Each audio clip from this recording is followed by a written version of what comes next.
ഈശോമിശിഹായ്ക്ക് സ്തുതിയായിരിക്കട്ടെ. ജോബിന്റെ പുസ്തകം 11-ാം അധ്യായം 13-ാം വാക്യം.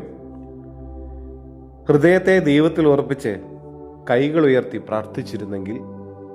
പരിശുദ്ധനും കാരുണ്യവാനുമായ ദൈവമേ, ഞങ്ങൾ നിന്നെ ആരാധിക്കുന്നു, സ്തുതിക്കുന്നു, മഹത്വപ്പെടുത്തുന്നു. കർത്താവേ, ഇന്നത്തെ ദിവസം നീ ഞങ്ങൾക്ക് നൽകിക്കൊണ്ടിരിക്കുന്ന എല്ലാ കൃപകൾക്കും അനുഗ്രഹങ്ങൾക്കും ഞങ്ങൾ നന്ദി പറയുന്നു.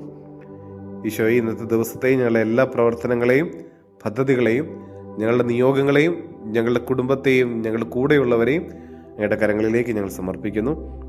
ഈശോയെ, പ്രാർത്ഥനകൾ ആത്മാർത്ഥതയോടെ ചെല്ലുവാനുള്ള കൃപ തരണമേ. പലപ്പോഴും ഞങ്ങൾ പ്രാർത്ഥനയുടെ അർത്ഥമറിയാതെ പ്രാർത്ഥന ചൊല്ലിക്കൂട്ടാറുണ്ട്. ഈശോയെ, ഒരല്പം കൂടി പ്രാർത്ഥനയിൽ വളരാനായിട്ട് ഞങ്ങൾക്ക് കൃപ തരണമേ. ഹൃദയം മുഴുവൻ നിന്നിൽ ഉറപ്പിക്കാനായിട്ട് ഞങ്ങൾക്ക് കൃപ തരണമേ. ഹൃദയത്തിൽ മുഴുവനും ഈശോയെ ദൈവവിചാരം കൊണ്ട് നിറയ്ക്കണമേ. ഇപ്പോഴും ദൈവത്തിന് ഒന്നാം സ്ഥാനം നൽകിക്കൊണ്ടുള്ള ജീവിതശൈലി രൂപപ്പെടുത്താനായിട്ട് ഞങ്ങളെ അനുഗ്രഹിക്കണമേ.